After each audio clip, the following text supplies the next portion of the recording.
गणपती बाप्पा मोरया। तर मैत्रिणींनो, तुमचं खूप खूप स्वागत आहे माझ्या यूट्यूब चॅनलमध्ये।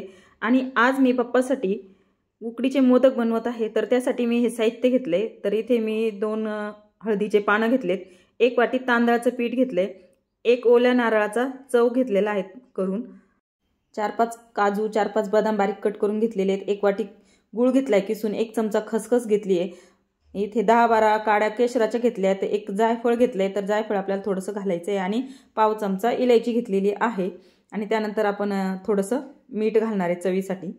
तर एवढं सगळं साहित्य घेतलेलं आहे। तर आता आपण सारण बनवू प्रथम। तर गॅसवरती मी कढई ठेवली, कढई गरम झाली की त्यामध्ये 1 चमचा साजूक तूप घालून घ्यायचे। तूप वितळलं की लगेच त्यामध्ये आपल्याला काजू घालून घ्यायचे आहेत। तर बारीक कट केलेले काजू मी घेतलेत, 4-5 काजू घेतलेले आहेत, आणि 4-5 बदाम घेतलेत कट करून, आणि हे सर्व आता आपल्याला 1 मिनिटभर परतून घ्यायचे आहे। 1 मिनिट परतल्यानंतर यामध्ये आपल्याला खसखस घालून घ्यायची। तर 1 चमचा खसखस इथे मी घेतलेली आहे। तर पोह्याचा जो चमचा असतो त्या चमच्याने 1 चमचा खसखस इथे मी घेतलेली आहे। खसखस आपल्याला पुन्हा 1 मिनिटभर व्यवस्थित परतून घ्यायची आहे, आणि सर्व जे काजू बदाम खसखस सर्व एकत्र करून आपल्याला परतून घ्यायचं आहे। तर परतून झाल्यानंतर यामध्ये मी नारळाचा चव घालून घेणार आहे। तर नारळाचा चव हा मी मिक्सरच्या भांड्यामध्येच मिक्सरला फिरवून घेतलेला आहे, आणि मिक्सरलाच बनवून घेतलेला आहे, वेगळा काही तो किसणीने वगैरे बनवलेला नाही आहे, आणि त्याची काळी सालसुद्धा काढलेली नाही आहे। तर डायरेक्ट खोबरं मी असं मिक्सरच्या भांड्यामध्ये बारीक करून घेतलेलं आहे, आणि ह्याच्यामध्ये घालून आपल्याला याच्यातलं थोडंसं ओलसरपणा कमी होईपर्यंत आपल्याला हे परतून घ्यायचं आहे। तर बऱ्यापैकी यातलं मॉइश्चर कमी झालेलं आहे। त्यानंतर याच्यामध्ये आपल्याला गूळ घालून घ्यायचं आहे। तर जेव्हा हे थोडंसं खोबऱ्याचं जे मिश्रण आहे कोरडं होईल तेव्हाच आपल्याला गूळ घालायचा आहे, आणि गूळ आपल्याला व्यवस्थित मिक्स करून घ्यायचा आहे, जेणेकरून सर्व खोबऱ्यामध्ये गूळ मिक्स होईल। आणि गूळ मिक्स झाल्यानंतर याचा कलर ना थोडासा काळपट आलेला आहे, तर त्यासाठी मी याच्यामध्ये थोडासा फूड कलर घालून घेतलेला आहे। त्याचा व्हिडिओ थोडा एडिटिंगमध्ये मला वाटतं कट झाला। तर बघा, या पद्धतीने थोडासा मी जिलबीचा जो कलर असतो ऑरेंज कलर तो घालून घेतलेला आहे, आणि त्यासोबतच इलायची पावडर आणि जायफळसुद्धा घालून घेतलेला आहे। तर तो व्हिडिओ कट झाला आहे, तर याची सर्वांनी नोंद घ्यावी। त्यानंतर 5-1 मिनिट मी व्यवस्थित असं कोरडं होईपर्यंत हे सारण परतून घेतलेलं आहे, त्यातलं भरपूर ओलसरपणा कमी झालेला आहे, आणि त्यानंतर गॅस बंद करायचा आहे, आणि हे सारण आपल्याला एका भांड्यामध्ये काढून घ्यायचं आहे। तर सारण थंड होतंय आपलं, तोपर्यंत आपण इथे आता तांदळाच्या पिठाची उकड काढून घेणार। त्यासाठी मी गॅसवरती पुन्हा कढई ठेवलेली आहे, आणि कढईमध्ये आपल्याला 1.5 वाटी पाणी घालून घ्यायचे। तर बघा मैत्रिणींना, इथे आहे ना तांदूळ मी 1 वाटी घेतलेले, तर पाणी आपल्याला 1 वाटी लागणार आहे, पण मी इथे 1.5 वाटी घातले, कारण जर कमी आलं आपल्याला थोडंफार पाणी तर त्यासाठी हे गरम पाणी थोडंसं अर्धीशी वाटी बाजूला काढून ठेवायचं। तर बघा, मी इथे एका वाटीमध्ये पाणी काढून ठेवलं आहे, अर्धीशी वाटी।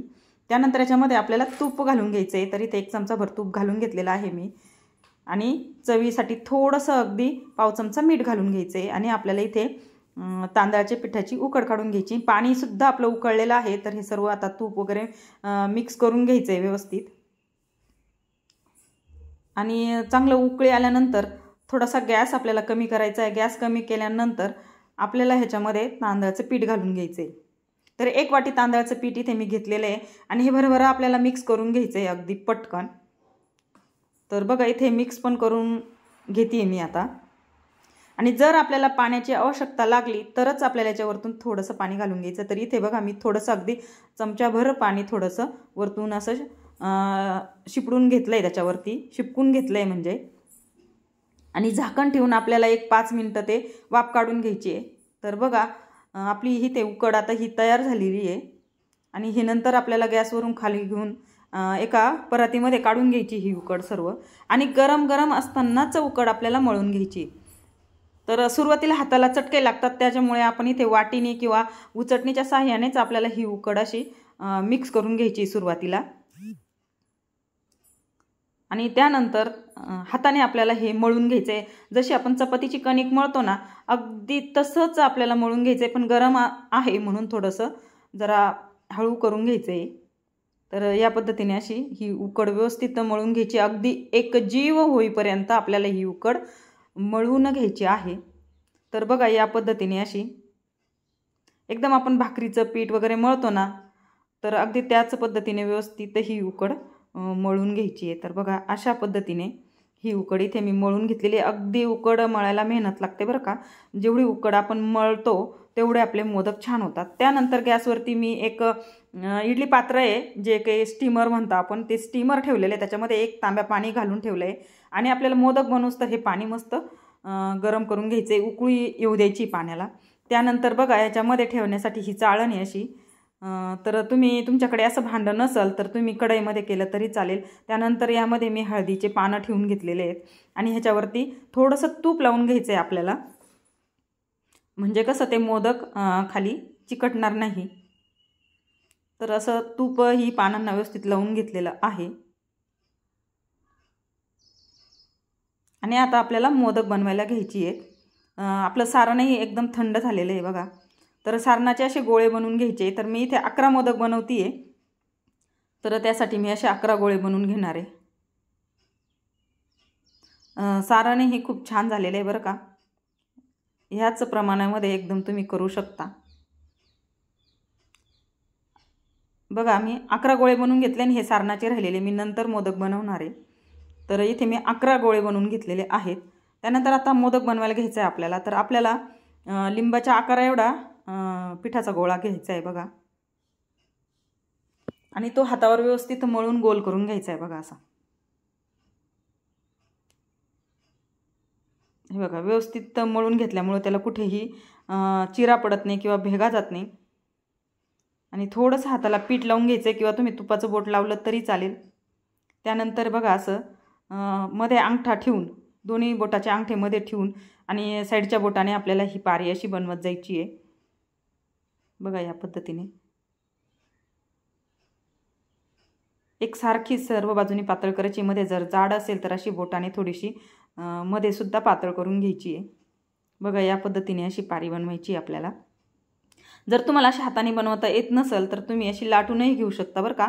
पण फक्त त्याला आपल्याला एखादा पॉलिथिनचा प्लॅस्टिकचा कागद वापरायचा आहे आणि प्लास्टिकवरती मग ती लाटून घ्यायची. तर बघा या पद्धतीने आपली अशी पारी वाटीच्या आकारामध्ये तयार झालेली आहे. त्यानंतर याला कळ्या पाडून घ्यायच्या. तर मध्ये असं बोट ठेवायचं आणि चिमटीने असं कळी पाडून घ्यायची आपल्याला बघा या पद्धतीने. तर बघा एक बोट असं मध्ये ठेवून साईडने दोन्ही बोटाने आपल्याला असं चिमटीमध्ये पकडून ते प्रेस करायचं आहे आणि या पद्धतीने अशा कळ्या पाडून घ्यायच्या आहेत. तर बघा ह्या अशाच कळ्या होतात. तर आता सर्व कळ्या आपण करून घेऊ बघा. एक बोट मध्ये ठेवायचं आणि अंगठ्याने आणि साईडच्या बोटाने आपल्याला अशी चिमटीमध्ये दाबून घ्यायचं आहे. तर या पद्धतीने अशा कळ्या सर्व आपल्याला बनवून घ्यायच्या आहेत. आपल्याला हव्या तेवढ्या आपण कळ्या बनवू शकतो, कमी जास्त. त्यानंतर याच्यामध्ये सारण भरून घ्यायचं. तर एक गोळा घ्यायचा, मध्ये असं सारण घालून घ्यायचं, दाबून घ्यायचं थोडंसं. आणि हा मोदक आता आपल्याला वरतून बंद करायचा. तर असं पकडायचं आहे बघा.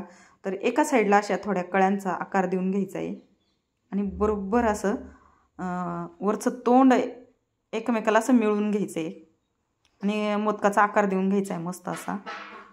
एकदम व्यवस्थित असं चिमटीमध्ये पकडून असं त्याला वरती आकार देऊन घ्यायचा आहे. कळसाला जसा आकार असतो त्या पद्धतीने. हाताला लटकत असेल तर थोडंसं तुम्ही कोरडं पीठ लावू शकता. बघा इथे आपला मोदक तयार आहे. झाला की नाही सुंदर मोदक. तर याच पद्धतीने आपण दुसराही मोदक बनवून घेऊ आणि आपल्याला हळदीच्या पानावरती लगेच ठेवून घ्यायचे आहेत मोदक. त्यानंतर मी तुम्हाला अजून एक मोदक बनवून दाखवते. पुन्हा एक पिठाचा गोळा घ्यायचा आहे, व्यवस्थित मळून घ्यायचा आहे. पिठाचा गोळा आपल्याला लिंबाच्या आकारा एवढाच घ्यायचा आहे. अगदी हातावर व्यवस्थित मळून घ्यायचे म्हणजे मोदकाला अशा भेगा पडत नाही. तर असा गोळा मळून घेतल्यानंतर थोडंसं कोरडं पीठ लावून घ्यायचं आहे. तर तुम्ही इथे थोडंसं तूप लावलं तरी चालेल बरं का.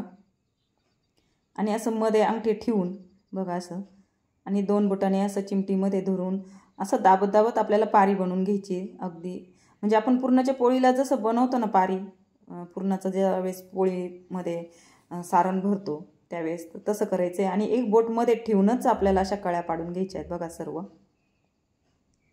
तर कळ्यांच्या आकारला जवळजवळ लांब लांब करायचे, ते आपल्यावर डिपेंड आहे आपण किती जवळ घेऊ शकतो. आणि एक बोटाच्या अंतरावरच मी इथे कळ्या पाडून घेते. तर बघा अशा होतात, मग 7 कळ्या होतात, 9 होतात, 11 सुद्धा कळ्या होतात. तर आपण किती जवळ करू तितपत होतात त्या कळ्या. तर बघा असं तोंड बंद करून घ्यायचं, पुन्हा असं अंगठ्याने दाबून आणि वरती असं टोक मिळवून घ्यायचं. खूप सुंदर मोदक होतात. तर नक्कीच करून बघा मैत्रिणींनो, खूप छान होतात, टेस्टी होतात, अगदी लुसलुशीत होतात. बघा झालंय की नाही छान. तर याच पद्धतीने मी आता सर्व मोदक बनवून घेणार आहे. तर बघा इथे आता हे 2 झाले ना बनवून, तर असेच मी आपले 11 मोदक बनवून घेणार आहे. तर बघा इथे मोदक बनवून झालेले आहेत. त्यानंतर आपल्याला याच्यावरती केसर लावून घ्यायचं आहे. तर मी एक एक 2 2 काड्या अशा वरती टोकावरती मोदकाच्या लावून घेत आहे.